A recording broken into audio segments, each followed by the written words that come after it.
پہلا کھانا جنت کا کون سا ہوگا؟ فش کی کلیجی ہوگی، اس کا بڑا ہوا ٹکڑا، اہل جنت کی ضیافت، کبد الحوت، صرف خواہش کرنے پہ ہی کھانا مل جائے گا. جنتی شخص جنت کے پرندوں میں سے پرندہ کھانے کی خواہش کریں گے، وہ اس کے ہاتھ میں پکا ہوا ٹکڑے کیے ہوئے صورت میں آ گرے گا. اور پرندے بھی موٹے موٹے ہوں گے، اور جیسے چاہیں گے اس طرح کے پرندے آئیں گے، اور اتنے بڑے بڑے پرندے ہوں گے اونٹوں کی گردنوں کے برابر، جو درختوں میں چر پھر رہے ہوں گے. پھر یہ ہے کہ کھانا جو ہے انسان جب کھائے گا تو اس کو قضاء حاجت نہیں ہوگی، یعنی کہ اس کی جو سیکریشن ہے وہ صرف پسینہ ہی ہوگی، اور اس سے بھی مشک یعنی مسک کی خوشبو آئے گی، اور پیٹ سکڑ جائے گا، یعنی پھر بھوک لگ جائے گی، پھر اور کھائیں گے، پھر اسی طرح کوئی گندگی پاس سے بھی نہیں گزرے گی. پھر لغو اور جھوٹ سے پاک جنتیوں کی گفتگو، لا يسمعون فیہا لغوا ولا کذابا. لیکن اس کی پریکٹس کہاں کرنی ہوگی؟ دنیا میں. سلامتی والی گفتگو، لا يسمعون فیہا لغوا ولا تأثیما الا قیلا سلاما سلاما، سلامتی کی آوازیں ہر طرف سے آئیں گی. دنیا کے حالات پر بھی گفتگو ہوگی، ہاں گزشتہ حالات پہ تبصرہ کریں گے. وَأَقْبَلَ بَعْضُهُمْ عَلَى بَعْضٍ يَتَسَاءَلُونَ قَالُوا إِنَّا كُنَّا فِي أَهْلِنَا مُشْفِقِينَ فَمَنَّ اللَّهُ عَلَيْنَا وَوَقَانَا عَذَابَ السَّمُومِ إِنَّا كُنَّا مِن قَبْلُ نَدْعُوهُ إِنَّهُ هُوَ الْبَرُّ الرَّحِيمُ. وہ ایک دوسرے کی طرف متوجہ ہو کر گزشتہ حالات پوچھیں گے، کہیں گے اس سے پہلے ہم اپنے گھر والوں میں ڈرتے ڈرتے رہتے تھے. گھر والوں میں ڈر کے رہتے تھے، کس سے؟ اللہ سے. سو اللہ نے ہم پر احسان فرمایا اور ہمیں لو کے عذاب سے بچا لیا. ہم اس سے پہلے دنیا میں اسی کو پکارا کرتے تھے، بلا شبہ وہ بڑا احسان کرنے والا اور رحم کرنے والا ہے. پھر سانس کی طرح تسبیح اور تحلیل ہوگی، یعنی سانس کے ساتھ ہی تسبیح اور تحلیل ہو رہی ہوگی. یعنی جنتیوں کو ایسی تسبیح سکھا دی جائے گی جو اتنی آسان ہوگی، جس کو کوئی ایفرٹ نہیں ہوگی، جیسے سانس لیتے رہتے نا ایسے تسبیح جاری ہو جائے گی. صبح شام اللہ کی تسبیح کریں گے، یسبحون اللہ بکرۃ و عشیا. پھر جنت کی کچھ اور چیزیں، ان کے جو بچھونے ہوں گے اونچی نشست گاہیں ہوں گی، اونچے پلنگ ہوں گے، اور جن کے استر موٹے ریشم کے ہوں گے. پھر جنت کے سمندر اور نہریں. نہریں کتنی قسم کی ہیں جنت کی؟ 4، دودھ، پانی، شہد، شراب کے سمندر جن سے نہریں پھوٹیں گی. نہروں کی زمین پر موتی ہوں گے، جیسے کوثر کی جو نہر ہے وہ جنت میں بھی ہوگی، اس کے کنارے سونے کے ہوں گے، پانی موتیوں پر بہ رہا ہوگا، اور پھر وہ میٹھا ٹھنڈا.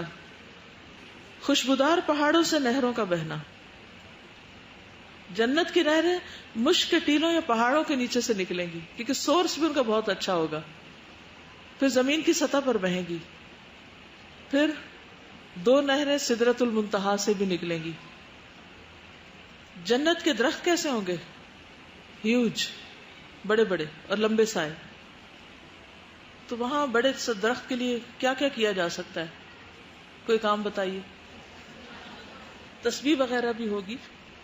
کیا یہ ممکن ہے کہ ہم سب دنیا میں بھی کوئی درخت لگائیں اور اس کے سائے سے لوگ فائدہ اٹھائیں، اس کے پھل سے اور اس کے مختلف جو بھی اس کے ساتھ چیزیں؟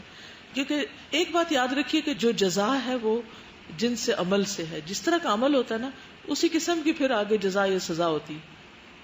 تو 15 جولائی سے شروع ہو رہا ہے پلانٹیشن کا موسم، درختوں کی پلانٹیشن. تو کوئی کوشش فرمائیں گے اس میں؟ کل ہم نے پڑھا تھا نا جو بیری کا درخت کاٹے گا اس کی سزا، تو پھر لگانے کی بھی تو جزا ہوگی نا. تو پھلدار درخت لگائیں اگر ہو سکے تو. صدقہ ہی صدقہ، آپ مر بھی جائیں تو پیچھے سے جو کھائے گا صدقہ. تو جنت میں ایک درخت ہوگا کہ سوار اس کے سائے میں 100 سال بھی چلے تو سایہ ختم نہ ہو. وظل ممدود. پھر ان کے تنے سونے کے ہوں گے، خوبصورت لگیں گے وہ. پھر من پسند کھانے ہوں گے. وفاکہۃ مما یتخیرون، آپ کی اپنی چوائس پہ ہوگا، کوئی زبردستی نہیں کرے گا. پھلوں کے گچھے لٹکے ہوئے ہوں گے، قطوفہا دانیہ، کبھی ختم نہیں ہوں گے، موسم نہیں جائے گا ان کا. دنیا میں تو کیا ہوتا ہے، ہر پھل کا ایک موسم ہوتا ہے جب مزہ آنے لگتا ہے، کیونکہ آخری حصے میں زیادہ پکے ہوئے ہوتے ہیں، اچھے ہوتے ہیں، تو ختم ہو جاتے ہیں ایک دم. آپ نے دیکھا ہوگا کینو ہو یا آم ہو، آخری سیزن میں اچھے ہوتے ہیں. پھر بڑے بڑے پھل ہوں گے، سائز بھی بڑا ہوگا. نبی صلی اللہ علیہ وسلم نے فرمایا میں نے جنت دیکھی تو اس میں سے ایک خوشہ لینا چاہا. کہ میں ایک لے لوں. اگر میں لے لیتا تو اس وقت تک تم اسے کھاتے رہتے جب تک دنیا موجود ہے. یعنی ایک خوشے کے ساتھ بھی اتنا کچھ کہ ہمیشہ کھا لے انسان. انگوروں کے گچھے کی لمبائی. عبداللہ بن مسعود کے ساتھ شام یا عمان میں تھے تو لوگوں نے جنت کا تذکرہ کیا. انہوں نے کہا کہ جنت کے انگوروں کے گچھوں میں ایک گچھا یہاں سے لے کے صنع تک بڑا اور لمبا ہوگا. ایک انگور سے جوس کا بڑا ڈول بھر جائے گا اگر آپ جوس نکالنا چاہیں گے تو. ایک شخص نے پوچھا اللہ کے رسول انگور کا دانہ کا پانی کتنا ہوگا؟ آپ نے فرمایا سب سے بڑے ڈول کے برابر جو تمہاری ماں نے کبھی بنایا ہو. پھر جھکے ہوئے پھل ہوں گے قطوفها تذلیلا، اٹھتے بیٹھتے لیٹتے کھاتے رہیں گے اس کو. بغیر گٹلی کے میٹھے اور نرم پھل ہوں گے. گٹلی بھی اریٹیٹ کرتی ہے. سیڈ لیس. مکھن سے بھی زیادہ نرم ہوں گے کچھ پھل.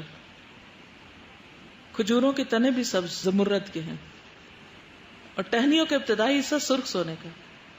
ٹہنیوں کے چھلکا جنتیوں کو ویڈیو کے نیچے سبسکرائب کے بٹن پہ کلک کریں، بیل کے آئیکن پہ کلک کیجیے تاکہ ہر نئی ویڈیو کی نوٹیفکیشن